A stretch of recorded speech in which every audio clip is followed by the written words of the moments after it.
नमस्कार।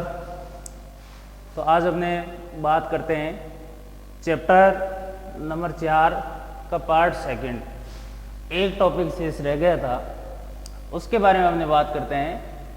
टॉपिक है poly embryony, बहुभ्रूणता।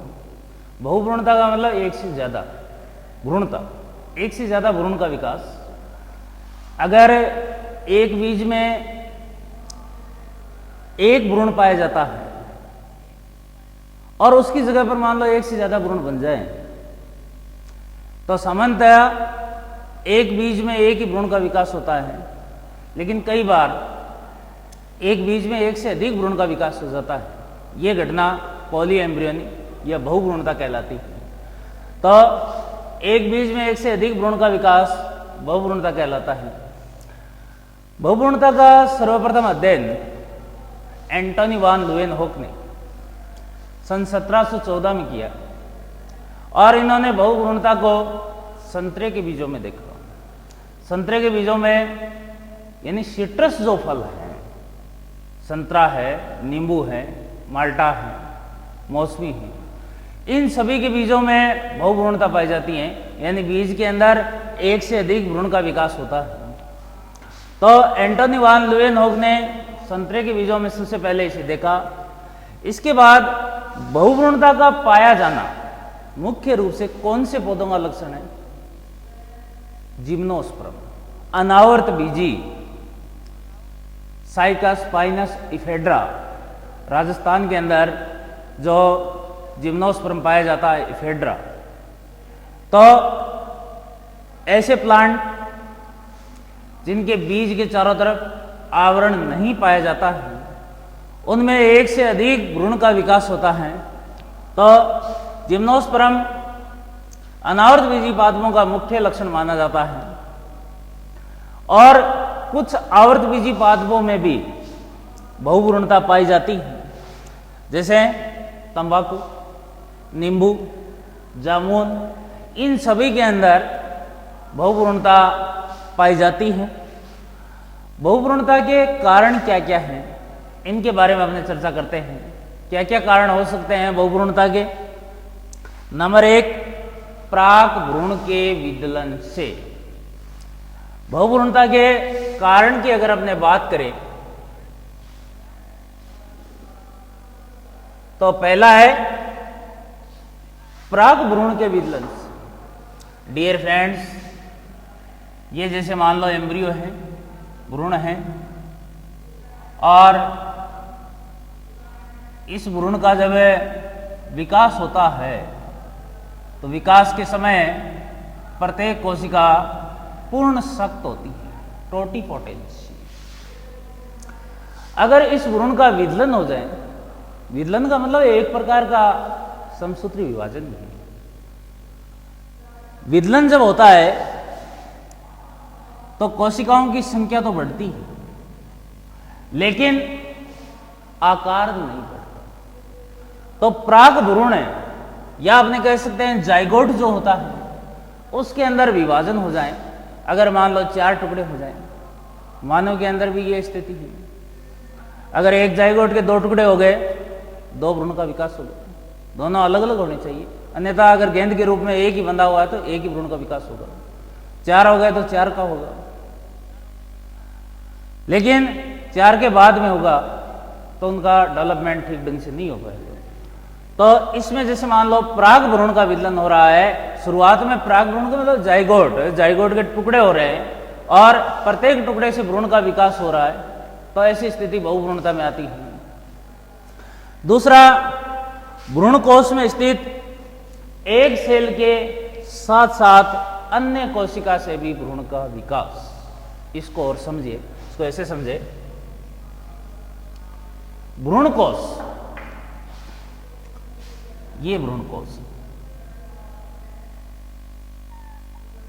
Polygonum प्रकार के भ्रूण कोश में कितनी कोशिका और कितने केंद्रक होते हैं? 7 कोशिकाएं और 8 केंद्र। ऊपर वाली जो कोशिकाएं एंटीपोडल सेल, ये प्रतिमुखी कोशिकाएं। नीचे होगी 2 सहायक कोशिकाएं और 1 अंड कोशिका, और ये हो गया ध्रुवीय केंद्र। अब निषेचन की क्रिया होती है। निषेचन की क्रिया में नर युग्मक इस एग सेल के साथ में जुड़ करके युग्मनज बनाता है, जाइगोट बनाता है, और दूसरा नर युग्मक अपने को पता है किसका निर्माण करेगा, एंडोस्पर्म यानी भ्रूणपोष का निर्माण करेगा। तो इसमें इस जाइगोट से क्या बनेगा, भ्रूण बनेगा, लेकिन इससे एक ही भ्रूण बनेगा। अगर मान लो यह आपको ऊपर वाली 3 सेल दिखाई दे रही है, कौन सी, एंटीपोडल सेल, ये भी विभाजन शुरू कर दे और इनसे भी भ्रूण बन जाए, इनसे भी क्या बन जाए, भ्रूण बन जाए, तो एक भ्रूण तो ये हो गया, 3 भ्रूण ये हो जाएंगे, तीनों कोशिकाओं से एक बनेंगे तो 4। 2 नीचे को आपको दिखाई दे रही है सिनर्जिड सेल, ये साइक कोशिका, इनसे भी अगर एम्ब्रियो बन जाता है तो 2 ये हो गए, टोटल कितने हो गए, 6 भ्रूण। तो एक भ्रूण कोश में अंड कोशिका के अलावा जितनी भी कोशिकाएं हैं सब की सब भ्रूण का निर्माण प्रारंभ कर दें तो एक से अधिक भ्रूण का विकास हो जाता है। एक से अधिक भ्रूण का विकास होता है, यह कंडीशन कहलाती है बहुभ्रूणता। मान लो इनसे भी भ्रूण का विकास हो रहा है, इससे भी हो रहा है, नीचे वाले इन सेल्स से भी हो रहा है, तो एक से अधिक भ्रूण का विकास होगा और यह स्थिति बहुभ्रूणता कहलाती है। या फिर एक बीजांड में एक से अधिक भ्रूण कोषों का विकास, एक बीजांड में एक से अधिक भ्रूण कोषों का विकास, यानी ये जो भ्रूण कोष आपको दिखाई दे रहा है पूरा, ऐसे 3 4 बन जाएंगे, 5 बन जाएंगे, कितने भी बन सकते हैं। कैसे, इसको और समझिए।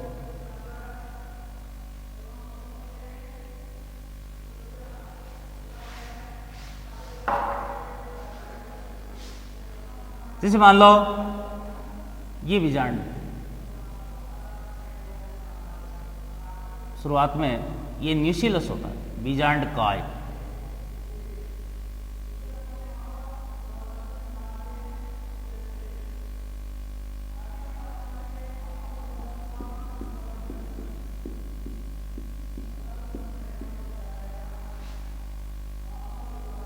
ये बीजांड जिसको हमने गुरु बीजाणुधानी भी कहा, ये बीजांड है। इस बीजांड के अंदर यहां पर किसका विकास होगा, मेगास्पोर मदर सेल, गुरु बीजाणु मातृकोशिका, गुरु बीजाणु मातृकोशिका से आगे चल करके और क्या बनेंगे, गुरु बीजाणु बनेंगे 4। 4 में से मैंने बताया था 3 नष्ट हो जाते हैं, एक सक्रिय होता है और एक जो सक्रिय होता है वो आगे चल करके किसका निर्माण करता है, भ्रूण कोष का निर्माण करता है, जिसमें 3 एंटीपोडल सेल, नीचे वाली 2 साइक कोशिका, 1 अंड कोशिका, ये ध्रुवीय केंद्रक, ऐसी भ्रूण कोष बन जाती है इसके अंदर। तो डियर फ्रेंड्स, अगर मान लो ये एक बंदी और इस एक से मान लो ये 4 गुरु बीजाणु बने और चारों के चारों एक्टिव रह जाएं, 3 नष्ट न हो, तो इस प्रकार के भ्रूण कोष कितने बनेंगे, 4 बनेंगे। और चारों के चारों अगर भ्रूण में परिवर्तित हो जाएं तो एक से ज्यादा भ्रूण हो गए। मान लो ऐसे 4 बन रहे हैं, इस प्रकार ये 4 बन रहे हैं और चारों से प्रत्येक से क्या बन रहा है, भ्रूण बन रहा है। तो एक बीजांड के अंदर कितने हो जाएंगे, 4 भ्रूण कोष हो गए और चारों से ही भ्रूण का विकास हो रहा है। तो एक बीजांड के अंदर एक से अधिक भ्रूण का विकास, ये कंडीशन क्या कहलाती है, बहुभ्रूणता। तो ये तो बहुभ्रूणता का कारण है। अब बहुभ्रूणता कितने प्रकार की हो सकती है, टाइप्स ऑफ पॉली एम्ब्रियन। तो सबसे पहले विदलन बहुभ्रूणता। विदलन बहुभ्रूणता की अपने बात करते हैं। विदलन बहुभ्रूणता, युग्मनज में विदलन से, मैंने पहले बताया था कि अंड कोशिका के साथ और नर युग्मक के संयोजन से क्या बन जाता है, जाइगोट बन जाता है। युग्मनज बन जाता है और इस युग्मनज में कोशिका विभाजन होता है। कोशिका विभाजन द्वारा भ्रूण का विकास होता है। लेकिन मान लो इसके दो टुकड़े हो गए, एक जाइगोट के दो टुकड़े हो गए और दोनों से भ्रूण का विकास हो रहा है। तो इस प्रकार की कंडीशन क्लीवेज पॉलीएम्ब्रियोनी या विदलन बहुभ्रूणता, क्लीवेज पॉलीएम्ब्रियोनी कहलाती है। विदलन बहुभ्रूणता और विदलन बहुभ्रूणता पाई जाती है यूलोपिया नामक आर्किड, यूलोपिया नामक जो आर्किड है उसमें विदलन बहुभ्रूणता देखने को मिलती है। इसमें युग्मनज में अनियमित विभाजन द्वारा चेलेजा भाग की तरफ एक पिंड का निर्माण होता है और इस पिंड में विभाजन द्वारा एक से अधिक भ्रूण बनते हैं। या फिर प्राक भ्रूण में जो शुरुआत में जो भ्रूण बनता है, इस भ्रूण में अतिवर्धियां निकलती हैं और प्रत्येक अतिवर्धी से भ्रूण का विकास हो जाता है। तो ऐसी स्थिति विदलन बहुभ्रूणता कहलाती है। या फिर प्राक भ्रूण जो है ये मान लो शाकित हो जाएं, इसकी शाखाएं निकल जाएं और प्रत्येक शाखा से किसका विकास हो, भ्रूण का विकास हो। तो यूलोपिया नामक जो आर्किड है उसमें विदलन बहुभ्रूणता पाई जाती है। अब अपने बात करते हैं नंबर 2, दूसरी कंडीशन क्या हो सकती है। विदलन बहुभ्रूणता के अलावा मान लो भ्रूण कोष का विकास हो गया। भ्रूण कोष का विकास होने के बाद में अपने को बताया कि निषेचन की क्रिया होती है। एक नर युग्मक अंड कोशिका के साथ संयोजित होकर के क्या बनाता है, युग्मनज बनाता है और उसे भ्रूण बनता है। देखो अभी भी मैंने बताया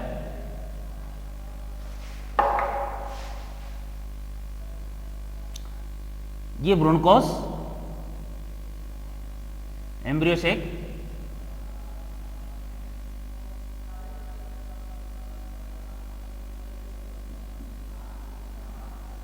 और ये नर युग्मक इसके साथ संयोजित होता है एग सेल के साथ और ये क्या बना लेता है, जाइगोट।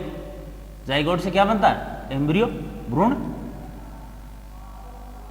एम्ब्रियो बनेगा या भ्रूण बनेगा। अगर मान लो ये ऊपर वाली जो कोशिकाएं दिख रही है इसको कहेंगे अपने एंटीपोडल सेल या प्रतिमुखी कोशिकाएं, इन तीनों से भ्रूण का विकास हो।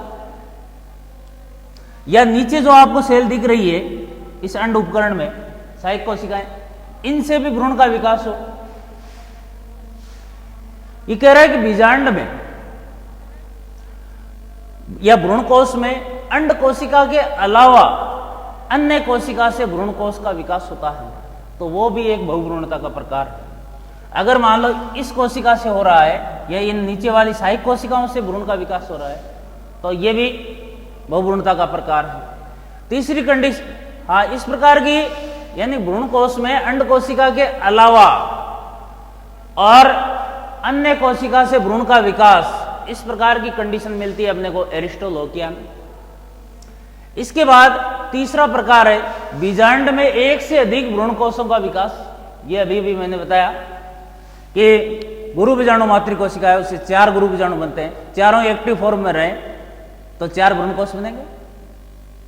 या किसी अन्य कोशिका से भी मान लो भ्रूण कोष का विकास हो रहा है, तो इस प्रकार की कंडीशन यानी बीजांड में एक से अधिक भ्रूण कोषों का विकास, ये कंडीशन पाई जाती है केजुराइना में, केजुराइना जो प्लांट है उसमें। या फिर एक स्थिति और हो सकती है, बीजांड काय या अध्यावरण की कोशिका से भी भ्रूण का विकास हो जाता है। कैसे,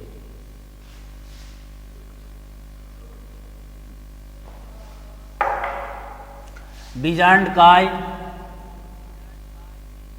या अध्यावरण, ये बीजांड काय म्यूसिलस, इसकी मान लो 2-3 कोशिकाएं भ्रूण कोष का विकास कर लेती हैं जिससे भ्रूण बन जाता है। तो यह स्थिति बहुभ्रूणता कहलाती है। या फिर इसके चारों तरफ जो आवरण है जिसको अपने इंटेगुमेंट का है, अध्यावरण, अगर मान लो इस अध्यावरण की कोई भी सेल भ्रूण का विकास करे या अंदर वाले अध्यावरण की कोई भी कोशिका भ्रूण का विकास करे तो यह कंडीशन कहलाती है अपस्थानिक बहुभ्रूणता। अपस्थानिक शाखाएं निकलती हैं भ्रूण के विकास के लिए, अपस्थानिक बहुभ्रूणता कहा जाता है।